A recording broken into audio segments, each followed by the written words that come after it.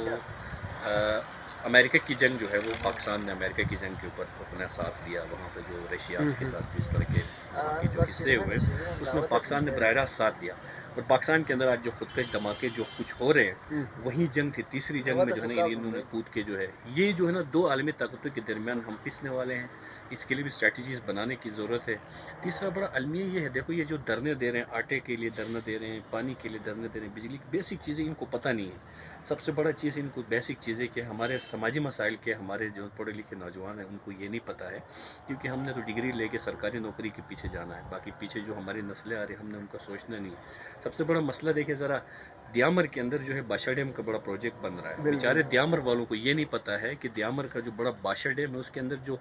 جو پوسٹیں ہیں وہ کن لوگوں کو نوازے گیا ہے، زمینیں اور قبریں ان کی جا رہی ہیں، اور جو ہے نا عہدے کسی اور کو مل رہے ہیں، پنجاب سے لوگ آ کے بھرتی ہو رہے ہیں، جو ہے نا دیگر کئی علاقوں سے، دور دراز علاقوں سے آ کے وہاں بھرتی ہو، لیکن دیامر کے بندے کو وہاں جگہ مل ہی نہیں رہی ہے۔ اور دوسری بات میں ایڈ کروں، سی پیک کے اندر بہت سارے ملازمین بھرتی ہوئے ہیں، لیکن ہمارے جو نیچے جٹیال والی این سی پی اسمبلی میں جو بیٹھنے والا اراکین ہیں،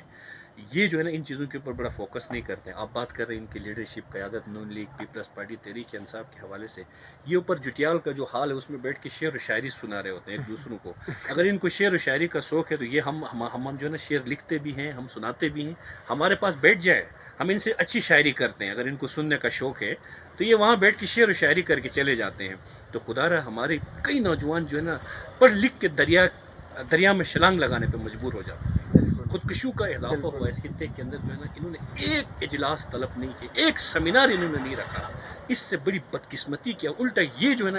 الزامات لگایا کہ جو ہے نا یہ کسی ایک مسلک کا جو ہے نا وہ مسئلہ ہے، کسی ایک عقائد کا مسئلہ ہے، جبکہ خودکشی کا کسی عقائد، کسی جو ہے نا مسلک سے تعلق نہیں ہے۔ کئی اہل سنت، کئی جو ہے نا اہل تشیع، کئی ایسے اسماعیلی، کئی نور بخشی جو ہے نا خودکشی کر رہے ہوتے ہیں۔ عقائد کے ساتھ اس کے کیا تعلق ہے سوسائٹ کا؟ تو یہ ہماری کل ہی نگر کا ایک لڑکے نے مینٹلٹی ہے، کونوداس پل سے چھلنگ لگائی۔ اب اس کا عقائد سے کیا تعلق ہے جو ہے نا؟ پھر جو اسمبلی میں بیٹھنے والے ہوتے ہیں نا اس طرح کے ہی تجزیے کر رہے ہوتے ہیں کہ بھائی اس کا تعلق عقائد سے ہے۔ تو یہ ہے، اگر آپ اپنے معاشرے کے اندر، اپنے علاقے کے اندر پڑھے لکھے لوگوں کو آگے نہیں کرو گے تو یہ لوگ پاکستان تحریک انصاف، مسلم لیگ نون، پیپلز پارٹی کے یہ لوگ شعر و شاعری کر کے آپ کو جو ہے نا